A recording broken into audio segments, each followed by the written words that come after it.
Ya, baiklah Ustadz, kita akan bacakan pertanyaan berikutnya dari Susanto di Pacitan Jatim. Assalamualaikum Ustadz. Waalaikumsalam warahmatullahi wabarakatuh.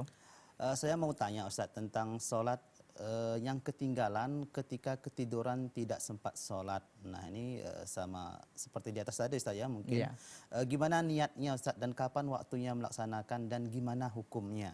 Ya ini mungkin ada tambahan niatnya nih Ustadz. Silakan Ustadz. iya.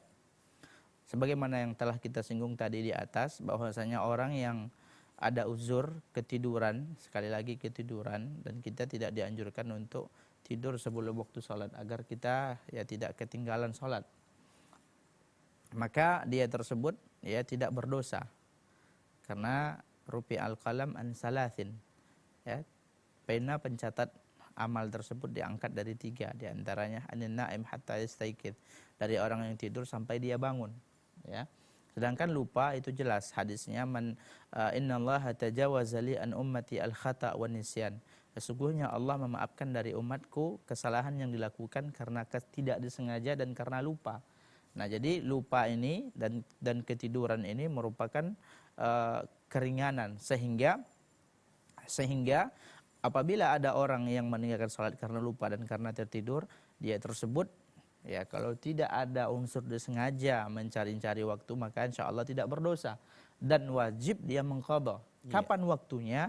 Ketika dia bangun dan ketika dia ingat, ya. Ketika dia bangun dan ketika dia ingat.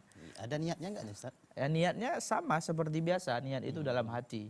Iya. Tidak dilafaz-lafazkan sebagaimana yang pernah kita singgung, bahwasanya pendapat yang kuat dalam hal ini ya adalah niat salat tersebut tidak dilafazkan, tidak dengan membacakan usolli, karena para ulama mengatakan ya niat itu letaknya di hati, tidak dilafazkan. Wallahu alam. Iya. Ini tambahan sedikit Ustadz. Misalnya saat ini dia ketinggalan tidur di sholat asar, bangun di waktu maghrib. Ini mana dulu didahulukan Ustadz? Ya, yang dia dahulukan mana yang kemungkinan dia tersebut bisa jemaah.